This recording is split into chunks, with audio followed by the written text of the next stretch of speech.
The crystal chandelier above Lady Ashworth's ballroom caught the light of 100 candles as the clock struck midnight, and Miss Jessica Whitby made her decision. Tonight would be her last appearance in London society. At 31, she had endured 13 years of whispers, snubs, and calculated cruelty, and she could no longer pretend that anything would change. She sat in the alcove that had become her sanctuary at these gatherings, a shadowy corner where the forgotten were relegated, far from the glittering center where debutantes twirled in their fathers' fortunes and mothers calculated advantageous matches.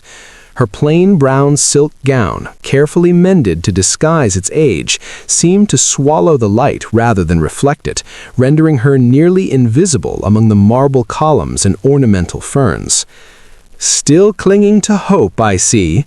Lady Peaton's voice sliced through the music, pitched perfectly for Jessica to hear every syllable. 13 years and she still attends these affairs. Has no one told her that some women simply aren't meant for marriage? "The Whitby scandal, you know," Mrs. Ashworth added with theatrical sympathy. "The gambling debts, the brother's disgrace, the mother's indiscretion. Really, one would think she'd spare herself the humiliation and retire to the countryside." Jessica's fingers tightened on the volume of Mary Wollstonecraft she always carried, her armor against the endless hours of invisibility and mockery. She had learned long ago not to react, not to give them the satisfaction of seeing how their words carved into her. The truth was that Jessica Whitby had once been different. At 18, she had possessed a thoughtful beauty and quiet intelligence that had attracted several serious suitors. Her family had been respectable, her father a baronet with a comfortable estate. Her future had seemed secure. Then the scandals began. Her father's gambling debts surfaced first, revealing years of financial ruin hidden behind a facade of prosperity. Her brother Charles was caught cheating at cards and fled to the continent to escape scandal. Finally, her mother's public affair with a married politician destroyed any remaining shred of the family's reputation. One by one, Jessica's suitors vanished, their families unwilling to tie themselves to the Whitby disgrace. Invitations ceased. Former friends crossed streets to avoid her. Jessica found herself transformed from a promising young lady into society's most pitiable spinster. Now, 13 years later, she existed on the periphery of the ton, tolerated only because her elderly aunt, Lady Thornfield, insisted on including her as a companion. Jessica attended events where she was universally ignored or openly mocked, serving as a cautionary tale for debutantes. This is what becomes of scandal. "I do wonder why Lady Thornfield persists in bringing her." Lady Peaton's voice grew bolder. "Surely even she must realize Miss Whitby's presence dampens the festivities. The poor creature is practically furniture at this point." "Perhaps she hopes someone will take pity," Mrs. Ashworth suggested with a laugh devoid of warmth, "though I cannot imagine what manner of man would be desperate enough to overlook that particular family history." Jessica closed her eyes against the familiar sting of tears, her decision solidifying with painful clarity. She would endure this final evening with what dignity remained, return to her aunt's house, and tomorrow she would write to her cousin Margaret in Yorkshire. The position as governess to Margaret's children awaited. While exile from London felt like death, it would be preferable to enduring another night like this. She was so lost in her resignation that she didn't notice the tall figure approaching until a deep, cultured voice spoke directly to her. "Miss Whitby, I believe." Jessica's eyes flew open to find herself staring up at the most commanding man she had ever encountered. Louis Langston, Duke of Ravenshollow, stood before her like something conjured from a Gothic romance, tall and broad-shouldered, with the kind of austere handsomeness that spoke of centuries of noble breeding. His dark hair was touched with distinguished silver at the temples. His steel-gray eyes held a penetrating intelligence that was both intimidating and compelling, and his entire bearing radiated the quiet authority of a man accustomed to absolute deference. At 38, he was perhaps the most powerful man in England, wealthy beyond calculation, politically formidable, and possessed of a dukedom tracing its lineage back 3 centuries. He had been widowed for 5 years, since his beloved wife Eleanor died in childbirth along with their son, and society had been waiting ever since for him to choose a new duchess. But the Duke had shown no interest in remarriage, attending social functions out of duty rather than desire. His presence was both coveted and feared. Coveted because an invitation graced by the Duke of Ravenshollow was a mark of supreme social distinction. Feared because his standards were impossibly high, and his displeasure could destroy a reputation overnight. "Your Grace," Jessica stammered, struggling to rise with some semblance of grace. Yes, I am Miss Whitby, though I'm confessed I'm astonished that you know my name." "I make it my business to know who is present at these gatherings," Louis replied, a slight smile transforming his austere features, "though I must admit I have been particularly curious about you." Jessica felt her heart skip. "Curious about me, Your Grace? I cannot imagine why." "Because," Louis said, his gray eyes holding hers with an intensity that stole her breath, "in a room full of people desperately performing for attention, you're the only one who seems determined to remain unseen. I find that fascinating." Before Jessica could formulate a response to such an extraordinary observation, Louis extended his hand with the same courtesy he might show a duchess. "Miss Whitby, would you honor me with a dance?"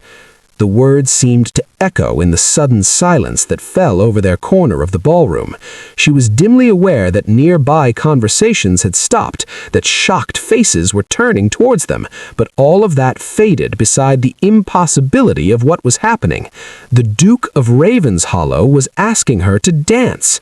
Her, Jessica Whitby, the despised spinster whom no gentleman had approached in over a decade. "Your Grace, there must be a mistake," she whispered, her voice barely audible. "Surely you intended to ask someone else." "No mistake," Louis replied firmly, his hand remaining steady. "I am asking you, Miss Jessica Whitby, to dance with me. Will you accept?" Jessica stared at his outstretched hand as though it were a lifeline thrown to a drowning woman. She was acutely aware of shocked whispers spreading through the ballroom, of incredulous stares and barely concealed gasps. Lady Peaton looked as though she had been struck by lightning. Mrs. Ashworth appeared to be choking on her champagne. "Yes," Jessica said finally, the word emerging as barely more than breath. "Yes, Your Grace, I would be honored." The moment her gloved hand touched his, Jessica felt as though lightning had passed between them. Louis's fingers were strong and warm, his touch gentle yet confident as he led her from the alcove towards the center of the ballroom. The crowd parted before them like the Red Sea, every face reflecting varying degrees of shock, curiosity, and wild speculation. Jessica was dimly aware that the orchestra began a new waltz, and other dancers clearing the floor to watch the unprecedented spectacle of the Duke of Ravenshollow dancing with the woman they had all dismissed as hopeless. "You're trembling," Louis observed quietly, as he placed his hand at your waist and drew her into the opening steps. "I'm terrified," Jessica admitted honestly. "I haven't danced it's been years, Your Grace. I'm certain to embarrass us both." "Then we shall be embarrassed together," Louis said with a smile that made her heart race. "Though I suspect you underestimate yourself, Miss Whitby." He was right. Despite her fears, Jessica's body remembered the lessons of her youth, and she moved with natural grace that complemented Louis's elegant steps. As they swept across the polished floor, she felt as though she were flying rather than dancing, her brown silk gown transforming into something magical under the light of the crystal chandeliers. "You dance beautifully," Louis said, his voice pitched for her ears alone. "I was right to trust my instincts about you, Miss Whitby." "Your instincts, Your Grace?" "I have been watching you this evening, watching the way you carry yourself with dignity despite the cruelty of others, the way you find solace in philosophy rather than gossip, the way you observe the world with intelligence and compassion. These are extraordinarily rare qualities in our society." Jessica felt tears prick her eyes at his unexpected praise. "Your Grace, you are very kind, but I fear you see qualities that don't truly exist." "On the contrary," Louis replied, his gray eyes holding hers with penetrating intensity. "I believe you consistently underestimate your own worth. Tell me, Miss Whitby, what do you see when you look in the mirror?" The question caught Jessica off guard, and she found herself answering with painful honesty. "I see a woman who has been weighed and found wanting, Your Grace. A spinster past her prime, marked by scandal, suitable only for shadows." "Then you need better mirrors," Louis said firmly, "because I see a woman of remarkable strength who has endured years of undeserved cruelty with grace and dignity. I see intelligence, compassion, and a beauty that has nothing to do with youth or fashion, and everything to do with character." As the music began to wind toward its conclusion, Jessica felt as though she were awakening from a long, dark dream. For the first time in 13 years, someone was truly seeing her and finding her worthy of respect and admiration. "Your Grace," she said softly as he led her back toward the edge of the ballroom, "might I ask why you chose to dance with me tonight? Surely there are many other ladies who would provide more suitable partners for a man of your position." Louis paused at the edge of the dance floor, his hand still holding hers as he considered her question. "Miss Whitby, I have spent the past 5 years being pursued by every eligible woman in London. They have offered me beauty, accomplishments, connections, and fortunes, but not one of them has offered what I saw in you tonight: genuine character, unaffected grace, and the kind of quiet strength that comes from surviving adversity without becoming bitter." Jessica stared at him in amazement, hardly able to believe what she was hearing. "But Your Grace, I am hardly suitable." "You are exactly suitable, Miss Whitby. Would you permit me to call upon you tomorrow afternoon? I find myself eager to continue our conversation in a setting where we might speak more freely." The request hung in the air between them, so impossible and wonderful that Jessica was certain she must have misunderstood. The Duke of Ravenshollow wanted to call upon her? It was beyond possibility. Your Grace, I'm not certain my aunt would," Jessica stammered, unable to form a coherent response. "Then perhaps we should ask her," Louis suggested, with a smile that made her heart skip. "Lady Thornfield, if I may." Jessica turned to see her elderly aunt approaching, her face a mask of bewilderment and barely concealed excitement. Lady Thornfield had been watching the unprecedented spectacle with the expression one wears while witnessing a miracle. "Your Grace," Lady Thornfield said, with a deep curtsy emphasizing both respect for his rank and amazement at his attention to Jessica. "What an extraordinary honor you have bestowed upon my niece this evening." "The honor has been entirely mine, Lady Thornfield. Your niece is a remarkable woman, and I have requested permission to call upon her tomorrow afternoon. I trust you would have no objection to such a visit?" Lady Thornfield's mouth opened and closed several times before she managed speech. "Your Grace, of course, we would be most honored to receive you." "Excellent. Miss Whitby, shall we say 3 o'clock?" 3 o'clock would be perfect, Your Grace," Jessica managed, though she felt as though she were speaking from inside a dream. Louis took her hand and raised it to his lips for a brief, formal kiss that sent shivers through her entire body. "Until tomorrow then, Miss Whitby. I look forward to our meeting with great anticipation." As he took his leave with a bow both formal and respectful, Jessica stood frozen, watching his tall figure disappear into the crowd. The ballroom around her had erupted into a frenzy of whispered conversations and shocked speculation, but all of that faded beside the extraordinary reality of what had just occurred. "Jessica, my dear," Lady Thornfield said, her voice trembling with excitement, "I believe we must discuss what gown you shall wear tomorrow. The Duke of Ravenshollow is calling upon you. I can hardly believe it." But Jessica was barely listening to her aunt's excited chatter. Her mind was reeling from the events of the evening, from the impossible transformation that had taken her from shadows to the center of attention in the space of a single dance.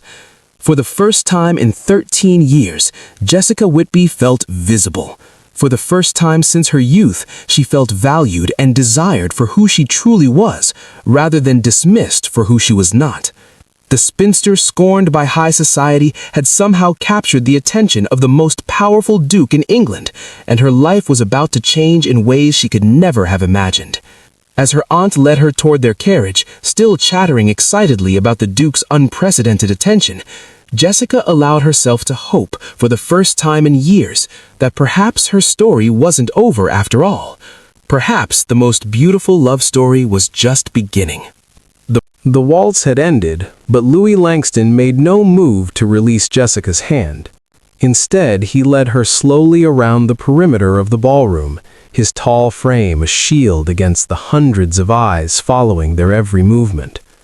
"You must know," he said quietly, "that by tomorrow morning all of London will be speculating about us." Jessica felt a flutter of panic in her chest. "Your Grace, perhaps we should...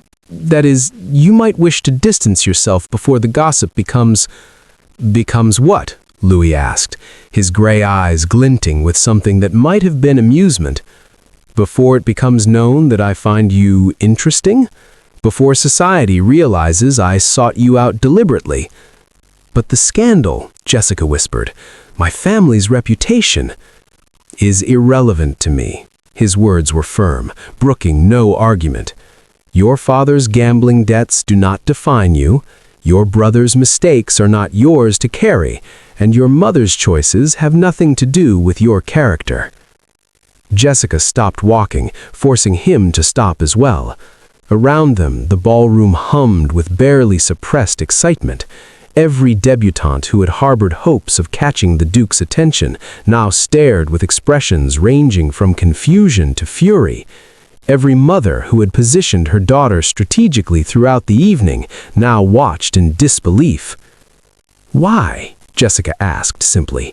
"Why me, when you could have anyone?" Louis considered her question with the seriousness it deserved. "Do you know what it's like, Miss Whitby, to be surrounded by people who only see your title, who calculate your worth in estates and political influence, who perform elaborate charades to capture your attention?" "No," Jessica admitted. "I've only known what it's like to be invisible." "Then perhaps we are not so different," Louis said softly. "I have been invisible too in my own way. Since Eleanor's death, I have been going through the motions of life without truly living, attending balls where every conversation is hollow, receiving callers who speak only what they think I wish to hear, existing in a world of surfaces and artifice." He paused, his gaze intense. "But tonight, when I saw you sitting in that alcove with your book, enduring their cruelty with such quiet dignity, I saw something real, someone who has been tested by life and emerged with her integrity intact. That, Miss Whitby, is rarer than any fortune or title." Jessica felt tears threatening again, but this time they were different. Not tears of shame or resignation, but something dangerously close to hope. "I don't know how to do this," she confessed. "How to be seen after so many years of hiding." "Then we shall learn together," Louis replied. He raised her hand once more to his lips, this kiss lingering a moment longer than propriety strictly allowed. "Until tomorrow at 3, Miss Whitby, I suggest you prepare yourself. When the Duke of Ravenshollow calls upon a lady, society takes notice." As he finally released her hand and walked away, Jessica stood trembling in the center of Lady Ashworth's ballroom, aware that her life had just irrevocably changed. The invisible woman had been seen, and there would be no going back. Jessica awoke at dawn in a cold sweat, her heart pounding against her ribs like a trapped bird. In the gray light filtering through her small bedroom window, the events of the previous night seemed impossible, a fevered dream conjured by a desperate mind. She pressed her face to her chest, trying to steady her breathing. The Duke of Ravenshollow had danced with her. He had held her hand. He had spoken to her as though she mattered. And most impossibly of all, he had requested permission to call upon her today. Today? The words sent a fresh wave of panic through her body. "It was a mistake," she whispered to the empty room. "It must have been. Perhaps he confused me with someone else in the dim light. Perhaps he had drunk too much wine. Perhaps it was a cruel wager, a joke among bored aristocrats. The thought made her stomach turn. She had heard of such things, gentlemen making sport of unfortunate women for their own amusement. What if this was simply a more elaborate version of the cruelty she had endured for 13 years? She rose from bed and moved to the small mirror above her washstand, studying her reflection with brutal honesty. Plain brown hair with no particular luster, green eyes that were pleasant enough but hardly remarkable, features that were regular but unremarkable, a figure that was neither fashionably slender nor voluptuously curved. What could the Duke of Ravenshollow possibly see in such ordinariness? Nothing, she told her reflection. He sees nothing because there is nothing to see. By this afternoon he will have come to his senses. He will send a note with some polite excuse, a sudden business matter, an urgent summons from a political associate, a convenient headache. The more she thought about it, the more convinced she became. Louis Langston was a man of immense power and sophistication. He moves in circles of extraordinary wealth and influence. He could have his choice of beautiful, accomplished young women from impeccable families. Why would he choose a ruined spinster who brought nothing but scandal and shame? "Jessica," Lady Thornfield called again more urgently. "The Duke will be here in 9 hours. We must decide on refreshments, arrange the drawing room, prepare your hair." 9 hours until she would know the truth. 9 hours until either her life changed forever or the fragile hope blooming in her chest was crushed under the weight of reality. Jessica stood, smoothed her skirts, and went downstairs to face whatever the day would bring. At precisely 3 o'clock, the Duke of Ravenshollow's carriage arrived outside Lady Thornfield's modest townhouse. Jessica watched from behind the drawing-room curtain as Louis descended, his tall frame impeccably dressed in a dark blue coat that emphasized the breadth of his shoulders. He moved with unhurried confidence, a man who had never doubted his welcome anywhere. Her hands trembled as she stepped back from the window. "Compose yourself, my dear," Lady Thornfield whispered urgently, smoothing her own skirts for the 100th time. "Remember, you are a gentlewoman. You have every right to receive a caller with dignity." But when the butler announced His Grace the Duke of Ravenshollow, Jessica felt anything but dignified. She felt exposed, vulnerable, certain that the morning light would reveal her as the plain, unremarkable creature she truly was.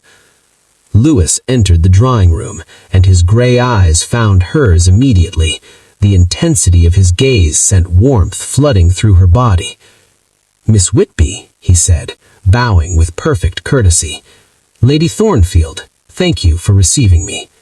"The honor is entirely ours, Your Grace," Lady Thornfield gushed, gesturing toward the tea service she had spent all morning arranging. "Please do sit. I shall that is, I believe I hear the housekeeper calling, if you'll excuse me for a moment." The fiction was transparent, but Jessica was grateful for it. As her aunt bustled from the room with exaggerated urgency, she found herself alone with Louis for the first time. "You came," Jessica said, quietly, the words escaping before she could stop them. "Did you doubt I would?" Louis asked, settling into the chair across from her with easy grace. "Yes," Jessica admitted, deciding that honesty was perhaps her only valuable currency. "I convinced myself by dawn that you would send a note with some polite excuse, that last night was a momentary aberration you would regret in daylight." Louis studied her with an expression she couldn't quite read. "I see that society has taught you to doubt not only yourself, but the sincerity of others. That is perhaps the cruelest damage of all." He leaned forward slightly, his elbows resting on his knees. "Miss Whitby, I am many things, some admirable, some less so, but I am not capricious. When I express interest, I mean it. When I make a commitment, I honor it." Jessica felt her throat tighten with emotion. I'm not accustomed to being believed." "Then we shall accustom you to it," Lewis said. His gaze fell on the book resting on the side table near her chair. "Ah, a vindication of the rights of woman. I noticed yesterday you were reading Wollstonecraft, not the usual choice for a society ballroom." Jessica felt heat rise to her cheeks. "It's considered rather unfashionable, I know, radical even. Most ladies prefer novels or poetry." Most ladies have never been forced to think seriously about their place in the world, Louis observed. You have. What do you make of Wollstonecraft's arguments? Jessica hesitated, years of being dismissed making her cautious. But something in Louis's expression, genuine curiosity without condescension, gave her courage. "I think she's right," she said quietly, "that women are not naturally inferior, but are made so by lack of education and opportunity, that we are trained from birth to be ornamental rather than rational, dependent rather than capable." She looked up at him, half expecting to see the familiar expression of polite dismissal or amused tolerance that men wore when women ventured opinions on serious matters. Instead, Louis was nodding thoughtfully. "I agree, though I confess that opinion makes me quite unfashionable in most circles. The notion that women possess the same capacity for reason and moral development as men is considered dangerously progressive." "You've read Wollstonecraft?" Jessica asked, unable to hide her surprise. "Extensively. Also her husband Godwin's work on political justice, though I find his conclusions about government somewhat impractical." Louis smiled slightly. "My late wife Eleanor shared your appreciation for Wollstonecraft. She believed that a marriage should be a partnership of equals, not a master and his ornament." The mention of his first wife hung in the air between them. Jessica searched for the right words. "She sounds remarkable." "She was," Louis said simply, "and she would have liked you very much, I think. She had little patience for the frivolity of the ton, the endless performance of femininity that substitutes accomplishment for substance." He paused, his gray eyes intense. "Tell me, Miss Whitby, what do you think is the greatest barrier to the kind of education Wollstonecraft advocates?" And just like that, they were talking. Truly talking, in a way Jessica had not spoken with anyone in years, about philosophy and social reform, about the barriers facing working-class children, about the possibility of schools that might teach practical skills alongside classical learning.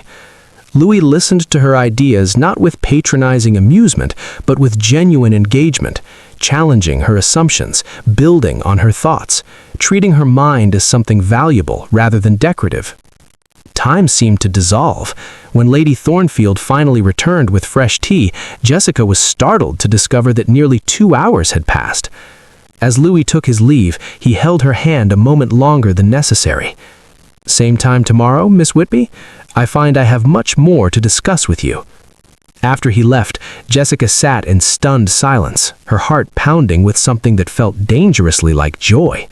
For the first time in 13 years, someone had seen her mind and found it worth engaging. Louis called again the next day, and the day after that. By the fourth visit, Lady Thornfield had ceased her anxious hovering, content to leave them in the drawing room with the door properly ajar and her needlework in the adjacent parlor.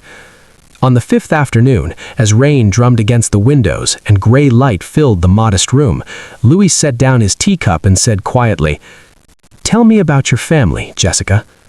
It was the first time he had used her given name without the formality of Miss Whitby. The intimacy of it made her heart stutter. "There's nothing to tell that you haven't already heard whispered in ballrooms. My family is synonymous with scandal and disgrace." "I've heard whispers," Louis agreed, "but whispers are rarely the truth. They are distortions, exaggerations, weapons wielded by people who relish the misfortune of others. I want to hear the truth from you." Jessica rose and walked to the window, unable to meet his gaze. For a long moment, she said nothing, watching rain streak down the glass like tears. "My father was a good man," she finally said, "kind, gentle, devoted to my mother. But he was weak. When his investments failed, instead of admitting the losses and adjusting our circumstances, he began gambling. He convinced himself he could recoup everything with one fortunate hand, one successful wager. She pressed her forehead against the cool glass. By the time the truth emerged, we had lost everything. The estate, the income, even my mother's jewelry. We became objects of pity and scorn overnight. "And your brother?" Louis asked gently. "Charles was young, desperate to restore our family's honor. He fell in with men who taught him to cheat at cards, promised him easy money. When he was discovered, he had no choice but to flee. He lives in Paris now, using a false name, unable to ever return home." "And your mother?" Jessica's hands clenched into fists. "My mother sought comfort. The politician she became involved with promised her security, promised to help our family. But he was married, and when his wife discovered the affair, she made certain all of London knew. My mother..." She swallowed hard.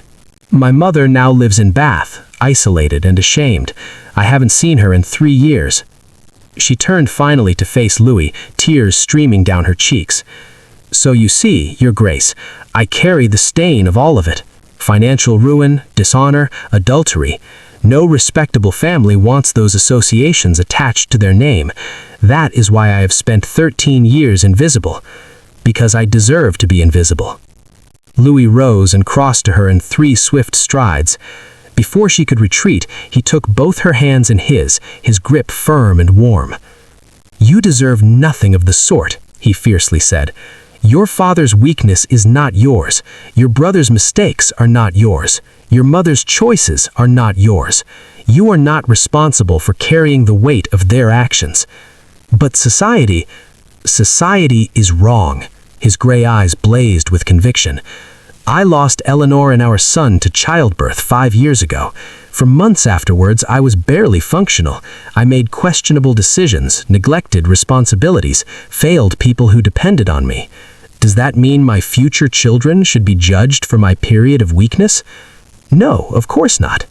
Then why should you be judged for circumstances beyond your control?" He raised one hand to her cheek, wiping away tears with his thumb.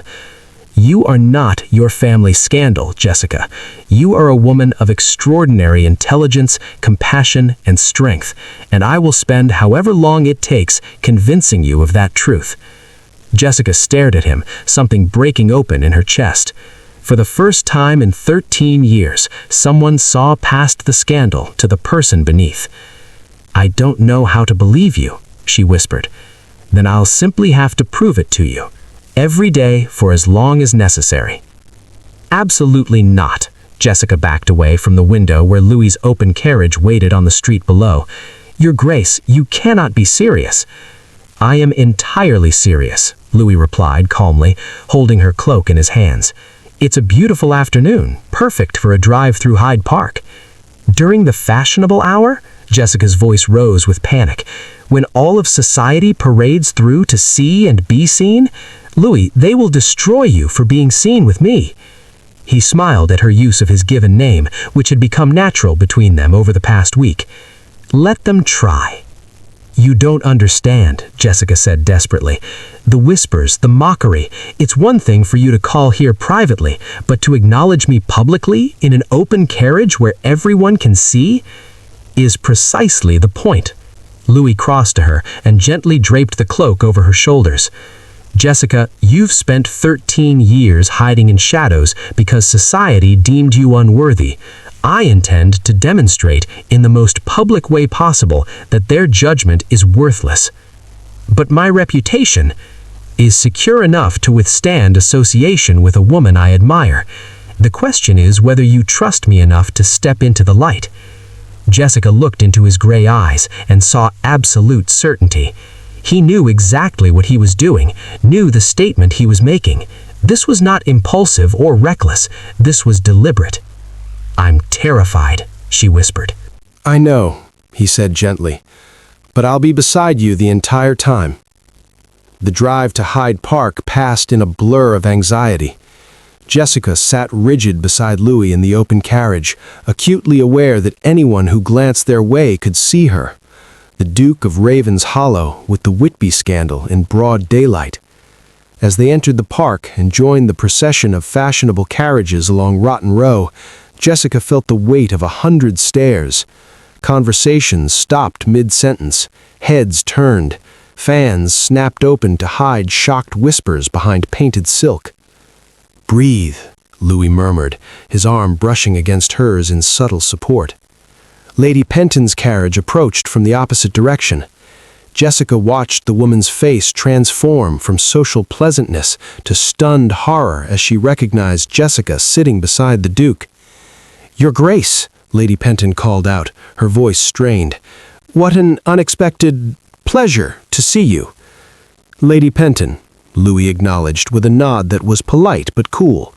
"Lovely afternoon for a drive. Miss Whitby and I are enjoying the unseasonably fine weather." The deliberate use of Jessica's name, spoken with perfect courtesy as though there were nothing remarkable about her presence, was a masterstroke. Lady Penton's mouth opened and closed like a fish gasping for air. "Miss Whitby," she finally managed, the words clearly painful to speak. "Lady Penton, how lovely to see you." As their carriages passed, Lady Penton's companion hissed, "Can you believe? The Duke with that woman in public?" But Louis seemed utterly unconcerned. He pointed out a particularly fine horse in the distance, discussing its lineage with the same easy conversation he might offer the Queen herself. They passed Mrs. Ashworth, whose expression suggested she had witnessed something obscene. They passed young debutantes whose mothers physically turned them away, as though Jessica's scandal might prove contagious. They passed Lord Pemberton, who raised his hat to Louis with evident confusion about whether to acknowledge Jessica. "Your Grace," Pemberton said carefully. "Pemberton," Louis replied warmly. "Have you met Miss Jessica Whitby? She has the most fascinating perspectives on educational reform. You should hear her thoughts on establishing schools for working-class children." Jessica wanted to sink through the carriage floor, but Louis's hand found hers beneath the folds of her cloak, squeezing gently. No, I haven't had the pleasure," Pemberton stammered. "You should remedy that," Louis said pleasantly. "Miss Whitby, perhaps you could share your ideas about curriculum design." And somehow, impossibly, Jessica found herself discussing her beliefs about education with Lord Pemberton, while the entire fashionable world watched in stunned silence. By the time they completed their circuit of the park, Jessica was trembling with exhaustion and exultation. Louis had forced society to acknowledge her, not as an object of pity or scorn, but as a woman worthy of respect. "You see," he said quietly as they left the park behind, "the world did not end." "No," Jessica agreed, her voice shaking, "but it certainly changed." "Good," Louis replied. "It's about time it did." 3 days after the carriage drive, Louis arrived at Lady Thornfield's townhouse without his usual composure. Jessica noticed immediately the tightness around his eyes, the way his hands gripped his walking stick with unnecessary force, the shadow that seemed to follow him into the drawing room. "What's wrong?" she asked, the moment Lady Thornfield excused herself. Louis stood at the window, his back to her, silent for so long she thought he might not answer. When he finally spoke, his voice was rough with suppressed emotion. "Today is the anniversary. 5 years since Eleanor died." Jessica's heart clenched. She rose and moved to stand beside him, close enough to offer comfort but not touching. "Tell me about her." "Everyone tells me I should move past it. 5 years is long enough to grieve, they say. Time to remarry, produce an heir, fulfill my obligations, as though love and loss operate on society's schedule." "Grief has no schedule," Jessica said quietly. Louis turned to look at her, and she saw raw pain in his eyes. She was in labor for 2 days, 2 days of agony while every physician in London stood helpless. And then, his voice broke. Then she was gone, and our son with her. I held him once. He was so small, so perfect, and then he was taken from me. Jessica felt tears slip down her own cheeks. "I'm so sorry." "The worst part," Louis continued, his words coming faster now, as though a dam had broken, was watching her slip away and being utterly powerless. I would have given anything, my title, my fortune, my life, to save them. But money and power meant nothing in that room. I was reduced to a man begging God for a mercy that never came. He pressed his palms against the window glass. Afterwards, I wanted to die. For months, I couldn't bear to enter the nursery we had prepared. I couldn't look at the miniature portrait I'd commissioned of Eleanor. I went through the motions of living, while feeling absolutely nothing. "What changed?" Jessica asked gently. "Time," Louis said simply. "Not healing exactly, but distance. The pain became something I carried, rather than something that consumed me. I learned to function around the emptiness." He looked at her directly. "Until I saw you at that ball." Jessica's breath caught. "You were the first person in 5 years who made me feel something other than grief. Not because you replaced Eleanor, no one could, but because you reminded me that life still held possibility, that I could still connect with another human being in a meaningful way." "I don't know if I'm strong enough to," Jessica began, fear rising. "You are," Louis interrupted firmly. "Do you know what I see when I look at you? A woman who survived 13 years of cruelty without becoming cruel herself, who endured rejection without becoming bitter, who lost everything and still maintained her capacity for compassion and intellectual curiosity." He took her hands in his grip almost desperate. "Eleanor was the love of my youth, the mother of my child, and I will honor her memory until I draw my last breath. But she's gone, Jessica, and I cannot live the rest of my life as a monument to grief." "What are you saying?" Jessica whispered. "I'm saying that you make me want to live again. I'm saying that when I'm with you, discussing philosophy or debating social reform, or simply sitting in comfortable silence, I remember what it feels like to be whole, and I'm terrified of losing that." Jessica squeezed his hands, her own tears flowing freely now too. "You won't lose it, I promise." "How can you promise that?" Louis asked. "Life is so fragile, Jessica. I learned that watching Eleanor die. Everything can be taken away in an instant." "You're right," Jessica said. "Everything can be taken away. I learned that too when my family fell apart. But that doesn't mean we stop reaching for happiness. It means we hold it more carefully when we find it." Louis pulled her into his arms, and for the first time since they had met, Jessica felt him truly vulnerable. His face pressed against her hair, his shoulders shaking with silent sobs, for the wife and child he had lost, for the years of loneliness he had endured. And Jessica held him, this powerful duke reduced to a grieving man, and felt her own strength rising to meet his need. I'm here, and I'm not going anywhere." The invitation arrived on heavy cream paper with Lady Ashworth's seal pressed into burgundy wax. Jessica stared at it in disbelief. "A dinner party," she said faintly.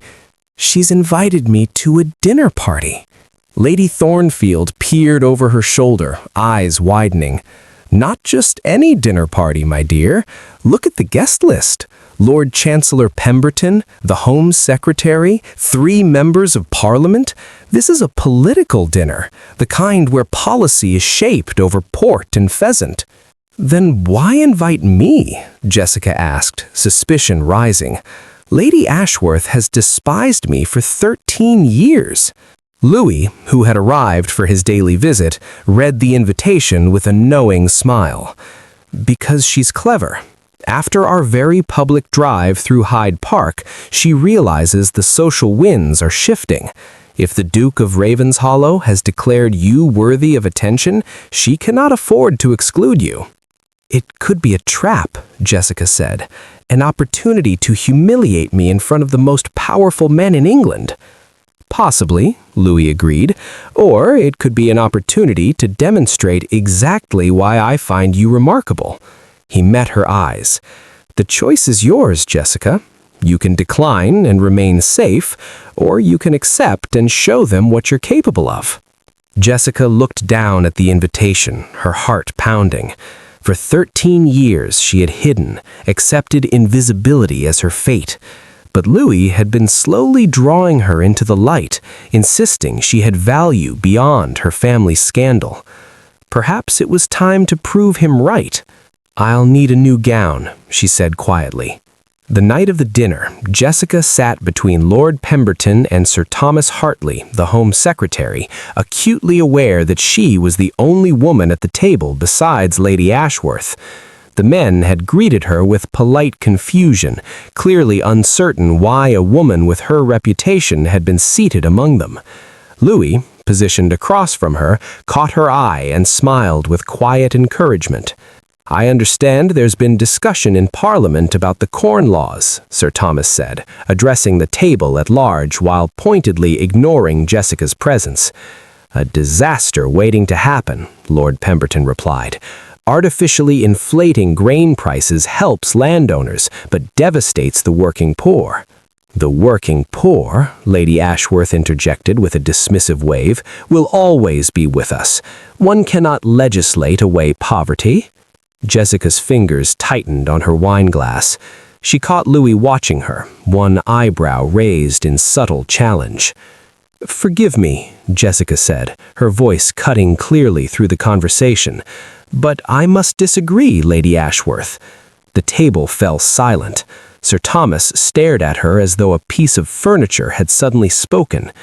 "Miss Whitby," Lady Ashworth said with icy politeness, "I'm certain these matters are rather beyond my understanding," Jessica finished calmly. "Perhaps, but I have read extensively on political economy, and I believe poverty is not an immutable condition, but rather a consequence of systemic inequality." Lord Pemberton leaned forward, interest flickering in his eyes. "Go on." Jessica took a breath, feeling Louis's steady gaze anchoring her. "The poor remain poor not because they lack moral character, but because they lack access to education and opportunity. If we established schools for working-class children, not charity schools teaching only obedience and scripture, but genuine institutions teaching mathematics, literacy, practical trades, we could break the cycle of generational poverty." "Schools cost money," Sir Thomas objected. "Where would such funding originate?" "From the very landowners currently profiting from the Corn Laws. A graduated property tax that increases with acreage could fund a comprehensive education system. It's not charity, it's investment. An educated workforce benefits everyone, including the wealthy." "Radical thinking," Lord Pemberton murmured, though his tone suggested approval rather than censure. "Mary Wollstonecraft's thinking, combined with Adam Smith's principles of economic self-interest. Education creates productive citizens who contribute to national prosperity rather than draining resources through crime and dependency on parish relief." For the next hour, Jessica found herself in the kind of intellectual discourse she had only dreamed of. The men challenged her assumptions, built on her ideas, treated her mind as something worth engaging. Lady Ashworth sat in stunned silence as her dinner party transformed into a policy debate with Jessica at the center. When the evening ended, Lord Pemberton bowed over Jessica's hand. "Miss Whitby, I would very much like to continue this conversation. Your perspective on education reform is precisely what the Reform Committee needs." As Louis escorted her to the carriage, he leaned close and whispered, "Do you see now? You don't belong in the shadows, Jessica. You belong exactly where you were tonight, at the center, your voice heard, your mind valued."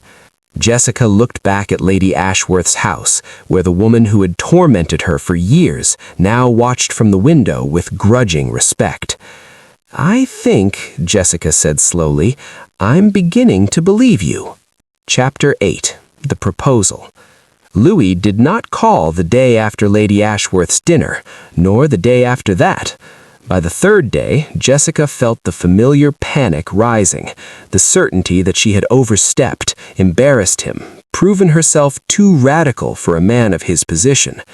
"He's realized his mistake," she told Lady Thornfield, pacing the drawing room. "I was too outspoken at dinner, too opinionated.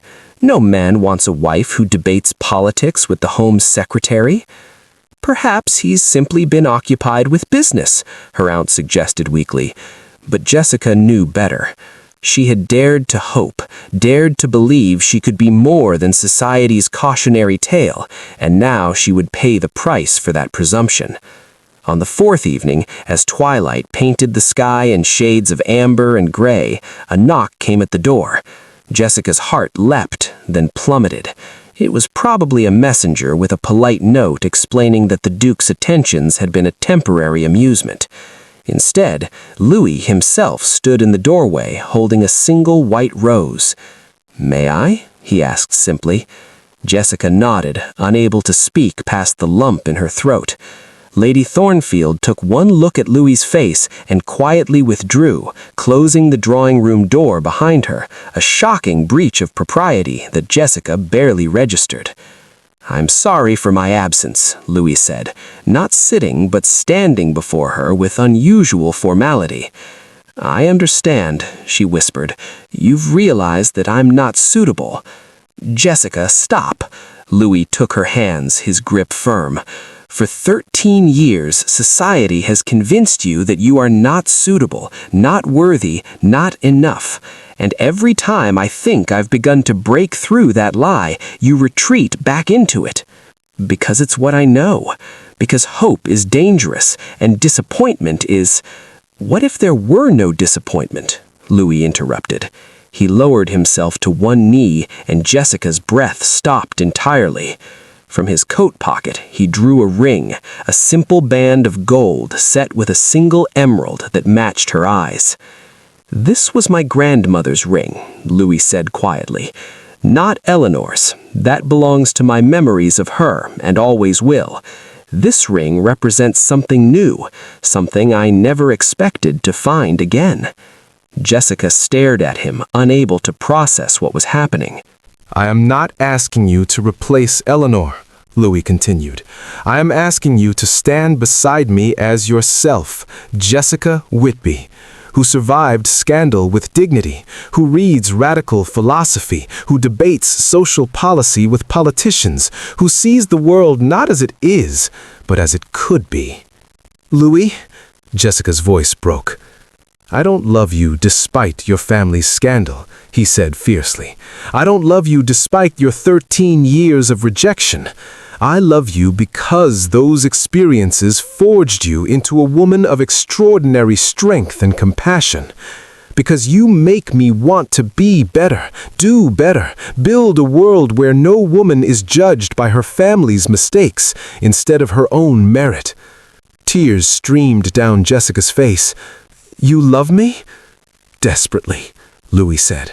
"Completely. In a way I thought I would never feel again. Jessica Whitby, will you marry me? Will you become my Duchess, not for my status or my fortune, but because you believe we can build something meaningful together?" Jessica dropped to her knees before him, their faces level, her hands framing his face. "I love you," she whispered. "I love your kindness, your conviction, the way you see value in me when I cannot see it in myself. I love that you still grieve Eleanor while making room for me.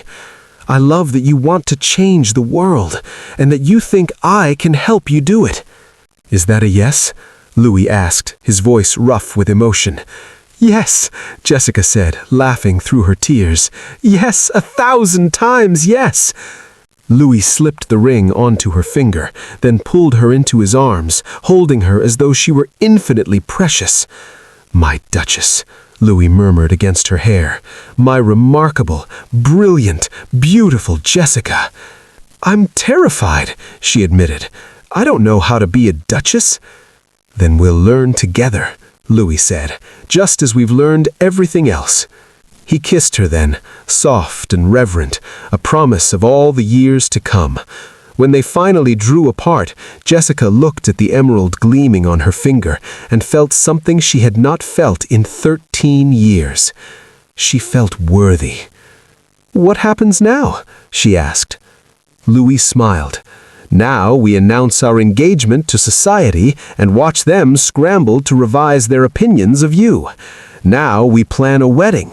Now we begin building the life we both deserve." "Together," Jessica said softly. "Together," Louis agreed. "Always." 1 year later, Jessica stood at the window of the ducal estate at Ravens Hollow, watching the autumn sun paint the grounds in shades of gold and crimson. In her arms, her daughter slept peacefully, tiny fingers curled against the silk of Jessica's morning gown. "There you are," Louis said softly from the doorway. "I should have known I'd find you watching the sunrise." Jessica turned, her face illuminating with the smile that still made Louis's heart catch. "Come see, Elizabeth is finally sleeping after keeping us awake half the night." Louis crossed the room and wrapped his arms around both of them, his chin resting on Jessica's shoulder as he gazed down at their daughter. "She has your determination," he murmured, already refusing to conform to anyone's schedule but her own. "She has your stubbornness," Jessica countered, though her tone was warm with affection. They stood in comfortable silence, watching the estate come to life below. In the distance, Jessica could see the building that had consumed much of her first year as Duchess, the Ravens Hollow School for Working Children, the first of 3 she had established across their properties. "I received a letter from the headmistress yesterday. They've enrolled 43 students this term, 43 children who would otherwise be working in factories or begging on streets, now learning to read, to calculate, to think." "Thanks to you," Louis said, pride evident in his voice. "Thanks to us," Jessica corrected. "You provided the funding, the political support, the credibility that made skeptical parents willing to trust their children to our care." Kissed her temple. "I provided resources. You provided vision, curriculum, purpose. Lord Pemberton told me yesterday that your model is being studied by the Reform Committee as a template for national education policy." Jessica felt tears prick her eyes, happy tears now, so different from the tears of shame and resignation she had shed for 13 years. "Sometimes I still cannot believe this is my life, that I'm the Duchess of Ravens Hollow, that I have a voice in Parliament, that I'm a mother." "That you're loved," Louis added quietly. "That I'm loved," Jessica agreed, turning in his arms to face him properly. Elizabeth stirred between them, but didn't wake. "Do you know what I was thinking about this morning? Lady Ashworth's ballroom, the night we met. How I decided that night would be my last appearance in society. Thank God you stayed long enough for me to find you. Thank God you saw me when everyone else had trained themselves to look away." Jessica touched his face gently. "You gave me back my life, Louis. More than that, you gave me a life I never imagined possible. You gave me the same. After Eleanor died, I thought my capacity for joy had died with her. But you taught me that the heart has room for more than one great love, that honoring the past doesn't mean refusing the future." A knock at the door interrupted them. Lady Thornfield entered, her face bright with excitement. "The carriages have arrived. The delegation from London is here to tour the school." Jessica handed Elizabeth to her aunt and straightened her gown, transforming seamlessly from mother to duchess to social reformer. Louis watched the shift with admiration, marveling at how completely she had grown into her role. As they descended the grand staircase to greet their guests, politicians, educators, philanthropists, all eager to learn from the Duchess of Ravens Hollow's radical educational experiment, Louis took Jessica's hand. "Nervous?" he asked. "Terrified," Jessica admitted. "These men hold the power to expand our work across England or dismiss it as aristocratic eccentricity." "Then show them what you showed me," Louis said, "that education isn't charity, it's justice, that every child deserves the opportunity to develop their mind, regardless of the circumstances of their birth." Jessica squeezed his hand, drawing strength from his unwavering support. Together, they stepped into the entrance hall where 20 dozen influential men waited. Lady Peston and Mrs. Ashworth stood among the guests, invited because their husbands sat on the reform committee. The same women who had mocked Jessica as a pitiable spinster now curtsied deeply to the Duchess of Ravenshollow, their faces carefully arranged in expressions of respect. Jessica acknowledged them with gracious courtesy, feeling no triumph in their discomfort, only a quiet satisfaction that she had proven them wrong. "Gentlemen, ladies," she began, her voice clear and confident, "today you'll see what's possible when we invest in human potential, rather than accepting inequality as inevitable. When we choose hope over resignation, when we believe that every person, regardless of birth or circumstance, has inherent worth." As she led them toward the school, Louis hung back slightly, watching his wife command the attention of the most powerful people in England with the same intelligence and passion that had first captivated him in Lady Ashworth's ballroom. The invisible woman had become impossible to ignore.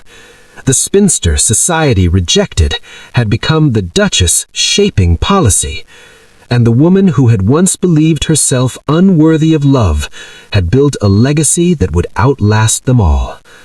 Louis smiled, his heart full, and followed his remarkable wife into the future they were building together.